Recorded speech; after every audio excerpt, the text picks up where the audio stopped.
EA Sports. It's in the game. Major, potentially major video game news being thrown down right now. We've seen Disney have major issues over the past couple years, and they are trying to figure out how to be an entertainment company again after really just screwing over and messing with all their brands. You've heard about, this Snow White stuff. They've had so many failures from Lightyear across the board. Go down the list. They've had failure after failure after failure, and they can't seem to get out of their own way. They have damaged their brand tremendously. Well, they are looking to make a pivot, apparently, as it has been reported that Bob Iger is being pressured into acquiring a major video game publisher.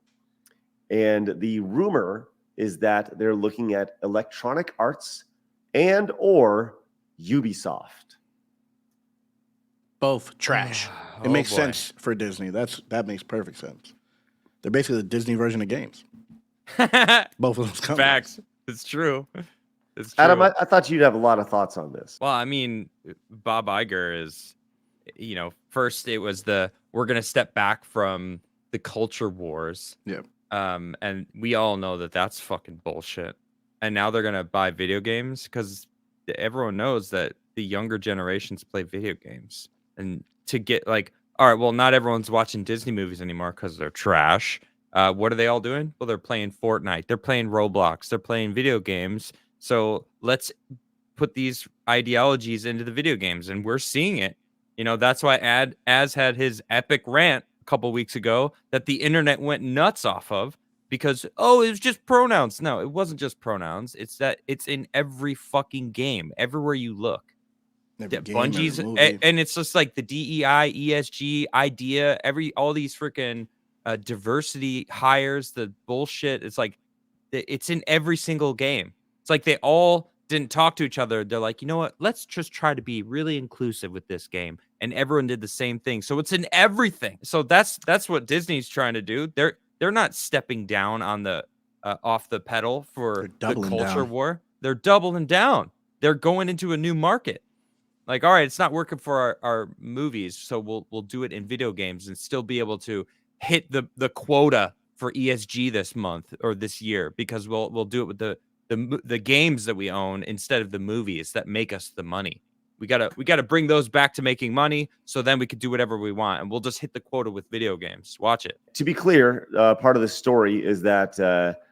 So let me just go and read directly from this. It says in a report published by Bloomberg, it seems that is all is not happy in the House of Mouse, which reports of a discontent following comments made after the SAG-AFTRA strike and a handful of flops at the box office. And one way the executives have suggested that Disney can get back on their foot is by looking at video games. Apparently, publishers EA and Ubisoft have been mentioned. But both have a very recent history of handling a number of Disney IPs. Iger has been reportedly non-committal at this point. So he talks about some of the video games that they license right now. Obviously, Star Wars and whatever Disney Dream Valley is, Dreamlight Valley and Disney Illusion Island. But they have a number of different titles on the way. But they also have a history of dealing with Disney properties. If you were to just take a quick glance at them, Kingdom Hearts and Star Wars Battlefront and fire. Yeah, these are all games that Battlefront 1 was okay. Battlefront 2 became good because of the mods, not because of the developers. The game was good at the end when they were finishing. The mods made it good. Well, for PC, you couldn't do that for anything else. True. So and Survivor wasn't bad. Squadrons wasn't a bad game. Yeah, it lasted for 2 weeks, Squadrons, and then it just faded out.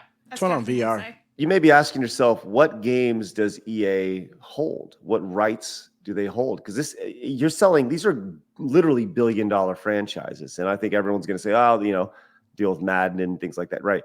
But they have Madden, Burnout, NBA Jam, the Mutant League series, Mirror's Edge. Go down the list. They have a ton. Plants vs. Zombies.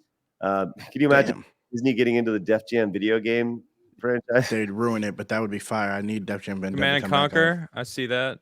Dragon FIFA, Age. SimCity, Skate. Sims. Skate? Right. All the Harry Potter game. games. Yeah, so they had the license from 2000. FIFA's Titanfall. Okay. Right. So Mass Effect. Apex, obviously Wing Commander.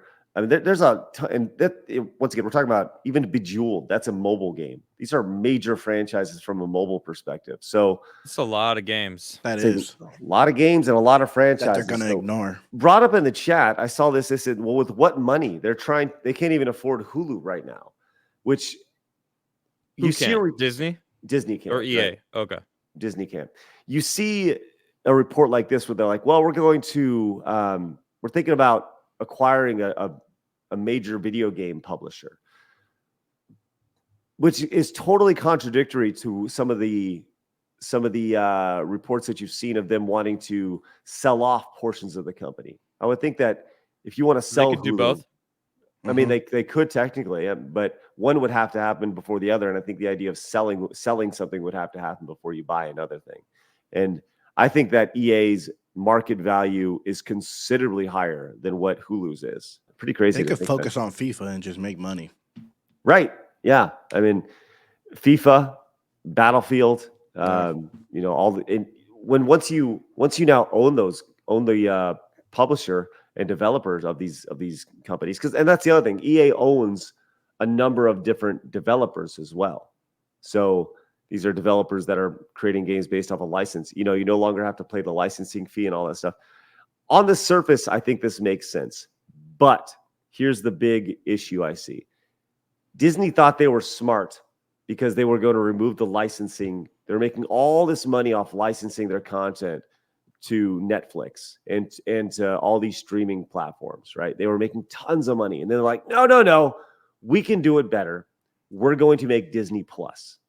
And all that's happened since the launch of that is they've lost money. So I could see this being a similar situation. I guess they lost FIFA. I didn't know they lost that. They lost the name. They lost the name, yeah. Now it's just called EAFC. Well, So I think it's kind of funny because Star Wars had an exclusive license with EA up until a couple years ago, and they basically did nothing with that agreement. So now Star Wars signed out all their video games. It's not exclusive anymore, the license. So Ubisoft is making a Star Wars game. EA is apparently making something now. So they had all these years, at least 10 years for the license, and now they made 4 games and they're all dead. So I don't know how well that's gonna go in all honesty if you look at it. When I think of EA Sports, or EA games, I don't think that they're anything of quality. They're not. I'm not playing anything that's from EA. I have in the past. I can hear the EA Sports. It's in the game. Iconic. I can hear that, but I haven't heard that in a long time in a game that I was excited to play. So same with Disney. Disney's not the same as it used to be. Same with EA Sports. So it's they're made for each other. It's a match made in heaven. That's why it would is it good or bad? It's not either. Who fucking gives a shit? It's not bad for anyone. It's bad for them. If you enjoyed that clip, make sure you hit the subscribe button. Would greatly appreciate that so you can find more clips on the channel. And of course, come join us live Monday through Friday at 11 a.m. Central Time for our live Side Scrollers podcast. We would love to see you there.